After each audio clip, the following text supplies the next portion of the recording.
Mira, yo creo que es una de las noticias más trascendentales de todo lo que ha sido la historia del conflicto colombiano.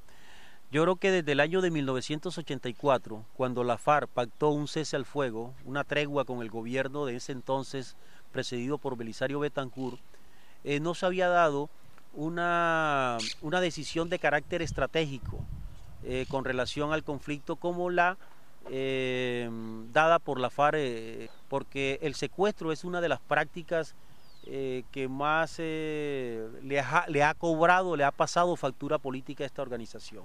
Creo que es una gran noticia, es una importante noticia, y en este momento el gobierno del presidente Santos no puede quedar en una posición pétrea a la espera de que se puedan dar más decisiones del mismo calado por parte de la FARC. El gobierno también tiene que hacer algún tipo de demostración, tiene que dar algún tipo de gestos que puedan ser correspondidos, y en la sumatoria de estos gestos es que se puede generar un compás, un ambiente de confianza para entablar unas conversaciones, un diálogo y posteriormente entrar en un proceso de paz. Es un conflicto que fundamentalmente se desarrolla en la periferia del país.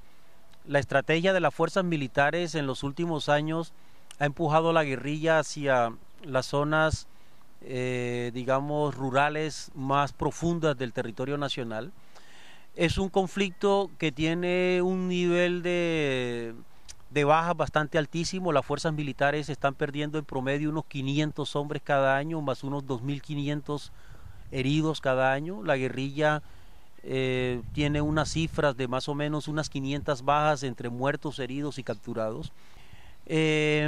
Las fuerzas militares, si bien es cierto, tienen controlado los centros fundamentales de la economía nacional, están muy lejos todavía de poder neutralizar la acción de la guerrilla en muchas regiones de la geografía nacional. Y la guerrilla estratégicamente está bastante golpeada, y si bien es cierto, tiene una base social, digamos, en las zonas agrarias donde se apoya su actividad política, organizativa y militar, no cuenta con el apoyo mayoritario de la sociedad colombiana, ni cuenta con la capacidad bélica para poder cambiar el rumbo político del país. Entonces podríamos resumirlo, el conflicto colombiano, en un conflicto estancado, en un conflicto que no se avisora una salida militar durante muchos años. Y por tanto, la salida política, el diálogo y la negociación es la única alternativa que le queda a este conflicto. Mira, yo creo que hay sectores en Colombia que le apuestan al mantenimiento del conflicto. En primer lugar, sectores vinculados a lo que llaman los terratenientes o los latifundistas, o sectores vinculados a la actividad del narcotráfico, que de alguna u otra manera han estado propiciando grupos llamados paramilitares o escuadrones de extrema derecha, con el fin de propiciar el desplazamiento y arrebatar tierras a los campesinos pobres. Podríamos decir que es uno de los más interesados en que el conflicto prosiga, porque en medio de ese caos, en medio de esa confrontación, difícilmente van a ser cuestionadas la manera como ellos se han apropiado de estas tierras. Mira, yo creo que en todo proceso de paz lo importante es lo que se llama la arquitectura, cómo se va a desarrollar el proceso de paz. Es decir, es casi como los procedimientos que pactan las partes, en este caso los alzados en armas con el gobierno, de cómo se va a llevar adelante ese proceso de paz. Y el otro paso que para mí considero que es esencial para poder, digamos, adelantar un proceso de paz es pactar un cese al fuego. Es decir, la experiencia que hubo en el Caguán hace 10 años, donde fracasaron esas conversaciones y no se pudo iniciar un proceso de paz, fue justamente porque, a pesar de que se estableció una zona desmilitarizada donde los negociadores podían reunirse en el resto del territorio nacional, es decir, en la inmensa mayoría del territorio colombiano, la guerra proseguía. Mira, la guerra tiene un precio, Y el precio de la guerra son las muertes, los desplazamientos, los asesinatos. Y la paz también tiene un precio.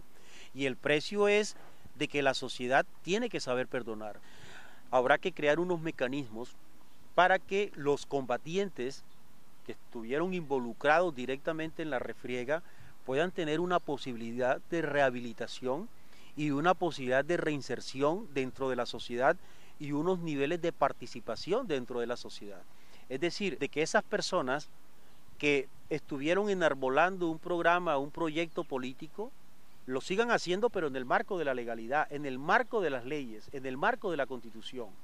Entonces, yo no veo de que un proceso de paz en Colombia pueda finiquitar, pueda acabar llevando a todos los jefes de la insurgencia a un banquillo de acusado. Incluso estoy de acuerdo también de que un proceso de paz también debe tender la mano a los miembros de las fuerzas militares que también han incursionado en violación de derechos humanos e incluso en la comisión de delitos atroces. Colombia tiene el derecho a poder superar este conflicto.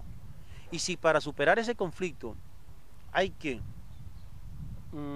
como se dice popularmente, tragarse una serie de sapos, habrá que hacerlo.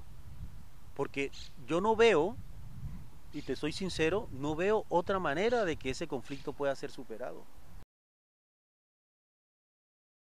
Yo creo que el papel de estas organizaciones es, en primer lugar, continuar en el papel de persuasión hacia las partes, pero también la sociedad civil no solamente tiene que llegar al trabajo de persuasión a los alzados en armas, es decir, a los actores directos del conflicto, sino que tiene que jugar un papel dentro de la propia sociedad a la que pertenece, porque a la sociedad hay que prepararla. La sociedad en este momento está la sociedad está dividida. Es decir, un 55, un 56% de colombianos está en favor de una salida política, está en favor de unas conversaciones, pero otro 44% todavía es renuente a que pueda haber un proceso de paz, de que pueda haber unas negociaciones. Entonces, ese 45% hay que persuadirlo, hay que convencerlo, pero eso hay que convencerlo es a través de una labor pedagógica mostrando a esa sociedad, a esa opinión pública, las bondades de un proceso de paz.